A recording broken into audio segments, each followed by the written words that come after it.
Habari yako, naitwa Dr. Damaki, mmiliki wa Song'wa Traditional Clinic, kituo cha tiba asili kinachotibu kwa kutumia mimea asili isiyokuwa na kemikali ya aina yoyote. Kuna watu wamekata tamaa kutokana na maradhi mbalimbali ambao pengine wamejaribu kutafutia suluhu sehemu mbalimbali na kukosa msaada, lakini tukushauri uweze kurudi kwenye tiba mama, tiba asili ambayo ndio tiba yenye uwezo wa kumaliza changamoto yoyote. Song'wa Traditional Clinic ni taasisi ambayo imesambaa Tanzania nzima, lakini pia nje ya Tanzania.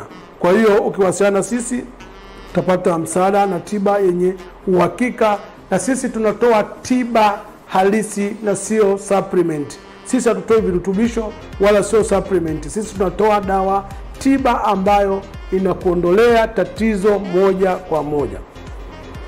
Kuna watu wengi ambao wamekuwa na changamoto ya ugonjwa wa mshipa wa ngiri.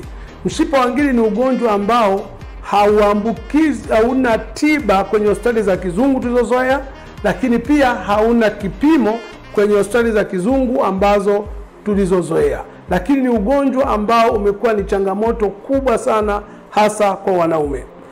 Na huu ugonjwa wa mshipa wa ngiri ni ugonjwa ambao unaweza ukaupata kwa njia kuu mbili.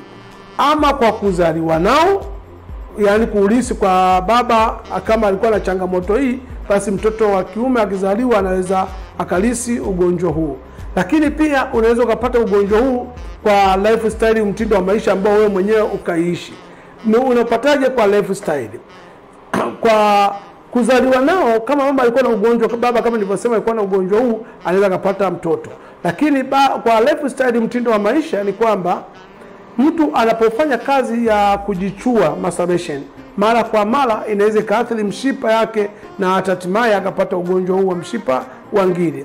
Lakini pia kufanya mapenzi na mwenzi wako akiwa kwenye siku zake, au kama hajamaliza siku zake, ule uchafu au ile damu inaokuwa ikitoka inakuwa na bakteria, ambao wale bakteria wanaweza kaingia kwenye mshipa wako na kuleta madhara ambayo ukapata ugonjwa huu wa mshipa wa ngiri. Lakini pia unaweza kupata kama mwanamke ana PID. Mwanamke akiwa na PID, mara nyingi unaweza kuwa kwenye tendo naye la ndoa, ghafla period akaiona hata kama ilikuwa imeshaisha muda wake. Kwa hiyo kufanya mapenzi na mwanamke ambaye ana siku zake akiwa na period, anaweza akapata ugonjwa huu wa mshipa wa ngiri. Lakini pia kufanya mapenzi kinyume na maumbile ni moja ya sababu ambayo inaweza ikapelekea wewe ukapata na huu ugonjwa wa mshipa wa ngiri. Kwa hiyo kuna watu ambao wamepata wenyewe kulingana na mtindo huu wa maisha, lakini kuna wale ambao wamezaliwa na huu ugonjwa wa mshipa wa ngiri. Labda tujikumbushe tu dalili za huu ugonjwa ili upingane ukajitathmini kwamba mimi ninao ama sina.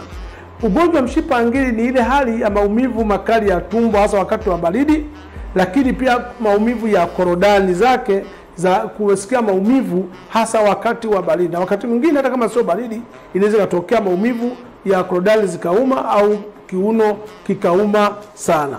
Lakini hizi ni kwa mtu ambaye tuseme ambaye amezaliwa na umri mtindo wa maisha. Lakini kwa mtoto akizaliwa na ugonjwa huu pia anaweza kuwa ni mwenye kujinyonga sana tumbo, analia, anyonyi vizuri, wakati mwingine hata makuzi yake yanakuwa yaendi vizuri.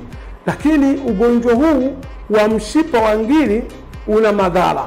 Ukishakaa na ugonjwa wa mshipa wa ngiri, kwa mtu aliyezaliwa na ugonjwa wa mshipa wa ngiri, kadri atakapoendelea kukua, ugonjwa utakuwa kama umepoa, maumivu yako na mteteza atakoa yatatulia. Lakini akifika kwenye stage ya kubalehe, hali hiyo inaweza kumsumbua tumbo inauma, kiuno kinauma, korodani zinauma.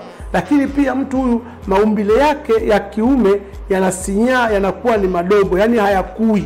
Hasa akiwa mkubwa, akiwa mdogo, kadri baada ya kubalehe maumbile yake yaongezeke, yanakuwa kama amedumaa kwa sababu bakteria ameshambulia mshipa, umedumaa. Kwa hiyo maumbile yake ya kiume yanakuwa ni madogo kama ya mtoto mdogo, japo ameshaanza kuwa mkubwa. Lakini pia hata yule aliyepata kutokana na lifestyle, mtindo wa maisha, kujichua, masturbation na kila kitu, hata kama maumbile yake yalikuwa makubwa, baadaye anaanza kusinyaa, kurudi ndani na kuwa madogo kama ya mtoto mdogo. Kwa hiyo ukiwa na ugonjwa wa mshipa wa ngiri, utakuwa na changamoto ya maumbile yako kusinyaa kuwa madogo kama ya mtoto mdogo, lakini performance pia ya tendo la ndoa inakuwa ni ndogo. Unaweza kaanza ukaishia njiani, au maombi yako kasimama vizuri kabisa, unapotaka kumwingilia mwenzi wako inaanguka, inashindwa kuendelea na safari kama mtu mwingine. Lakini unapokuwa na ugonjwa wa mshipa wa ngiri, kwa sababu ya bakteria wanashambulia kwenye benki ya mbegu za kiume, kwa hiyo mwanaume yote ambaye ana changamoto ya mshipa wa ngiri, mbegu zake za kiume zinakuwa dhaifu, kwa maana kwamba zinakuwa haziwezi kutungisha mimba. Mwanaume anatakiwa atoe mbegu zaidi ya milioni 20 ili ziweze kutungisha mimba. Hasa kama wewe unatoa milioni 3, milioni 5, maana yake kwamba hazitokuwa na sifa ya utungishaji mimba. Lakini pesa zikatoka nyingi, lakini zinakuwa zina mikia ambayo inapoingia inafunga ule mkia, tunatumia kufunga ile njia. Kama mikia haina, maana yake pia zile mbegu zinakuwa ziwezi kutungisha mimba kwa sababu ya changamoto ya mshipa wa ngiri. Kwa hiyo sasa unapokuwa na ugonjwa wa mshipa wa ngiri, hospitali yoyote duniani ya kizungu hakuna tiba, wala hamna kipimo na hamna kuna dawa. Lakini unapokaa na ugonjwa wa mshipa wa ngiri, basi unaweza kuvuka stage nyingine na kwenda stage ya tezi dume. Stage ya pili ya tezi dume ni ile hali ya korodani sasa inaanza kuvimba, au kwenye korodani kama kauvimbe kadogo, au korodani zinakuwa zinaanza kuingia ndani. Hii ni stage ya pili ya tezi dume, ambapo kwa hospitali za kizungu hawana tiba sawa sawa, kushauri labda kufanyia operation, ambapo operation pia tumekuwa tukisema sio tiba, kwa sababu ni kwamba unajaribu kuondoa madhara ya ugonjwa utakosababishwa na bakteria, lakini wale bakteria ukawaacha, lakini ukishawaacha baadaye utatengeneza tena madhara mengine. Kwa ndio maana wale wote waliofanywa hata tiba ya tezi dume, ugonjwa umekuwa ukifanywa operation, baadaye unakuwa ukijirudia, kwa sababu unakuta wameondoa yale matokeo, lakini wameacha ule ugonjwa wale bakteria ambao ndio sababu ya hiyo changamoto. Na katika tezi dume ziko za aina mbili, kuna tezi dume ya ndani na ya nje. Hii ya ndani ni ile ambayo kutoka kwenye kibofu cha mkojo kila mwanaume anakuwa nayo, ambao ndio sema kama ina control mkojo wakati wa kutoka. Ukitoka kimaliza inafunga mkojo unakuwa utoki. Sasa ikishaathirika, ikishavimba, maana yake kwamba ikivyo kuja ndani na kwa inabana mkojo, wakati mwingine unatumia nguvu kubwa sana kusukuma mkojo, na mkojo unakuwa una speed ya kwenda mbali.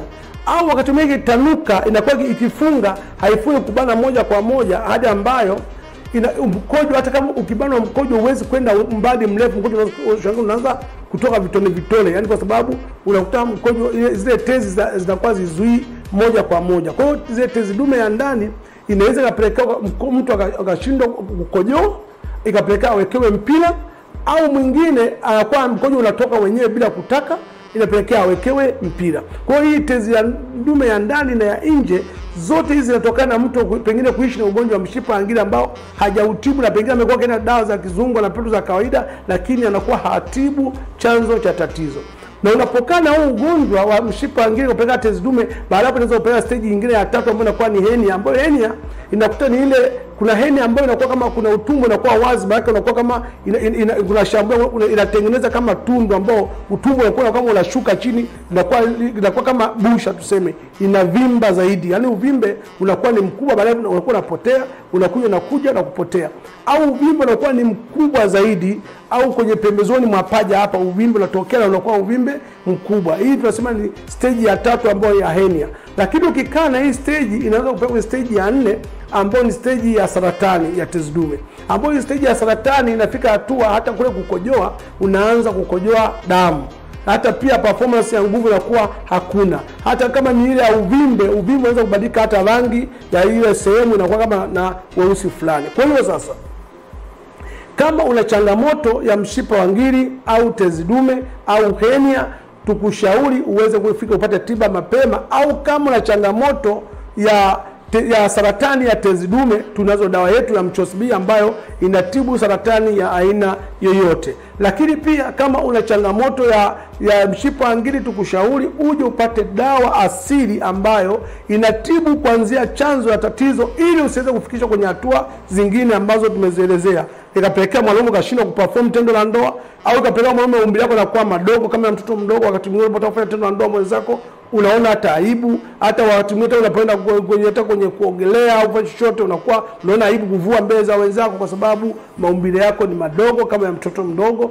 Na mwisho wa siku pengine unakuta unajiondolea ile uwe kujiamini kwako kwa sababu ya changamoto hiyo. Kwa hiyo basi, kama ni wewe una changamoto hii, au ni ndugu yako au ni rafiki yako, basi Mungu amekutumia wewe kutupata taarifa sisi kwetu, ili pia umfikishie mwingine, na wote utakapomfikishia taarifa akapata huduma kwetu na akapata uponyaji. Maana mponyaji wa kwanza ni wewe, maana bila wewe asingetoweza kutufahamu sisi. Maana si kila mtu anaingia kwenye mtandao ya kijamii anaweza kupata taarifa hizi, lakini wewe Mungu amekutumia kutupata sisi, ili pengine usaidie wengine kama ambavyo sisi tumekufikishia ujumbe, ili pia tuweze kukusaidia na Mungu akasimame na sisi katika hili, ili ukaweze kupata uponyaji. Na sisi tunapatikana Tanzania nzima, kwa Kilimanjaro ambao ndio makao makuu yetu tuko Moshi maeneo ya Kibosho Road, lakini tunapatikana Arusha maeneo ya Banda Mbili Mbauda, lakini tunapatikana Dar es Salaam Mbezi Mwisho karibu na stendi ya Magufuli, lakini tunapatikana Morogoro Mazimbu karibu na mahakama ya mwanzo ya Mazimbu, lakini tunapatikana Dodoma maeneo ya Emmaus ya kwanza karibu na shule ya Anglikana DCT, lakini tunapatikana Kahama Shinyanga pale Kahama mjini, lakini tunapatikana Mwanza Buzuruga karibu na shule ya msingi, lakini tunapatikana Simiu Maswa mnadani B maarufu kama Marifonsi, lakini tunapatikana Kigoma mjini pia, lakini tunapatikana Mbeya Nzove, lakini tunapatikana visiwani Zanzibar Fuoni kituo cha Getini pale karibu na kituo cha polisi, lakini pia tunapatikana nje ya Tanzania, tunapatikana Kenya Nairobi Mtua pale karibu na Mtua Dispensary, lakini tunapatikana Zambia pale Ndola pamoja na Lusaka mjini, lakini tunapatikana pia maeneo ya Gaborone karibu na Menmo pale Gaborone mjini Botswana, lakini pia tunapatikana South Africa Pretoria, lakini tunapatikana pia Lubumbashi Kongo. Kwa hiyo tunapatikana nchi nyingi, tunapatikana Malawi pia pale Mzuzu. Kwa hiyo tuko nchi nyingi ambazo tuko Uganda na pia tuko Burundi pia. Kwa hiyo kama wewe uko nchi nyingine yoyote, unaweza kunipigia mimi moja kwa moja na nitakupatia namba ya nchi husika ya kituo ambacho kipo. Sisi sio wale. Afya yako jukumu letu.